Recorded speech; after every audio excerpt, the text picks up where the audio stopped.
Il nous faut être patient envers nos propres fautes, nos propres imperfections.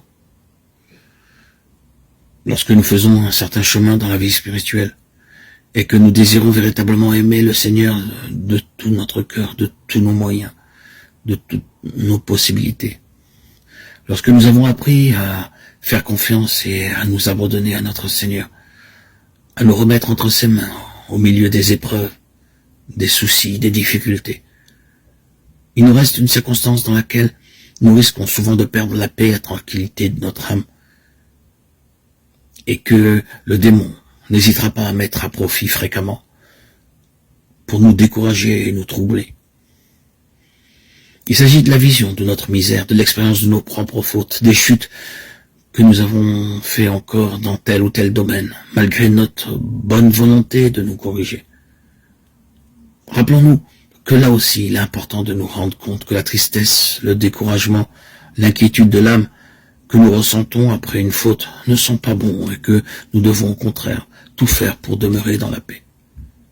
Dans l'expérience quotidienne de nos misères et de nos chutes, le principe fondamental qui doit nous guider et qu'il ne s'agit pas tant pour nous de faire des efforts surhumains pour éliminer totalement nos imperfections et nos péchés, ce qui de toute façon est hors de portée, que de savoir retrouver le plus vite possible la paix quand nous sommes tombés dans une faute ou quand nous avons été troublés par l'expérience de nos imperfections, en évitant la tristesse et le découragement.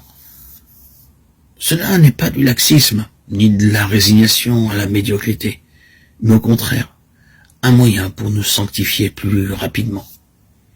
Il y a à cela de nombreuses raisons. La première, c'est ce principe fondamental que nous avons déjà énoncé dans de nombreux audios à plusieurs reprises. Dieu agit dans la paix de l'âme. Ce n'est pas par nos propres forces que nous réussirons à nous libérer du péché. C'est seulement la grâce de Dieu qui en viendra à bout. Plutôt que de nous agiter contre nous-mêmes, il est plus efficace de retrouver la paix pour laisser Dieu agir. La seconde raison est que cela fait plus plaisir au Seigneur.